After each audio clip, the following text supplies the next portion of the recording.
Hi, I'm David Fleming, and I want to welcome you to the YouTube channel of Disciples Ignited, where we focus on Jesus, advance His kingdom, and prepare His disciples. I'm really glad that you've decided to listen to these videos. They're less than 5 minutes long, but I'm sharing with you some good content from God's Word that's going to help you grow as a disciple of the Lord, so welcome. Now, you may be interested. I have written a series on discipleship. It's called the Spirit-Filled Discipleship Series. It's 3 books. It's full of content from God's Word that's going to help you grow in Jesus and become a strong disciple of the Lord. So look it up on Amazon. It really will be a help in your life. Now let's get to our study on the life and ministry of David. For years, David is known prophetically that he was going to be the king of Israel. But that prophetic promise didn't seem to be happening, not a bit. But as David followed the Lord, he never dismissed that prophetic promise. David continued to put his faith in the Lord, and he followed the Lord obediently. So we see from the life of David how important faith and obedience are in order to fulfill your destiny.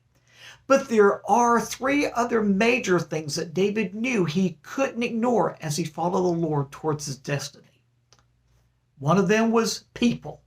You see, your destiny isn't just about you. It's going to involve other people. So you'd be wise not to ignore that fact. The Lord's not only having to work in your heart so that you would will and do according to His will, but He's also got to work in the hearts of all the other people that are going to be involved in the fulfillment of your destiny. That's what Philippians 2:13 is all about. For it is God who works in you to will and to act according to His good purpose. Let me give you an example from David's life.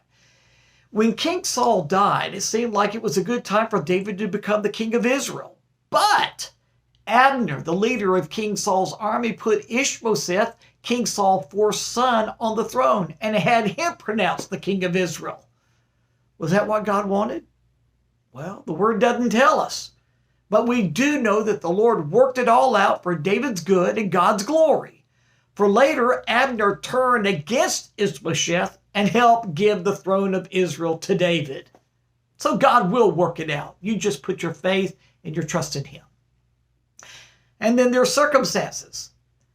The events which led David to the throne of Israel are full of drama, division, animosity, and even killing.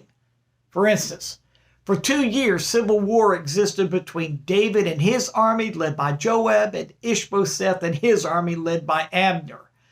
But through it all, David kept his hands clean and his heart pure. And David continued to trust the Lord to work out His will, despite the people and the circumstances that surrounded him. And then there is the fact that we are having to deal with time. Reaching the point to where you're going to fulfill your God-given destiny is going to take time. There's no shortcuts to your destiny, so forget about that. 2 Samuel 3:1 tells us, the war between the house of Saul and the house of David lasted a long time. David grew stronger and stronger, while the house of Saul grew weaker and weaker. So we just have to face this fact. People, circumstances, and time will all play a part in the process as Jesus leads us all to the fulfillment of our destinies. So don't lose sight of this fact. And most importantly, continue to put your faith in Jesus and follow Him obediently, because that's the key to seeing the fulfillment of your destiny. Until next time,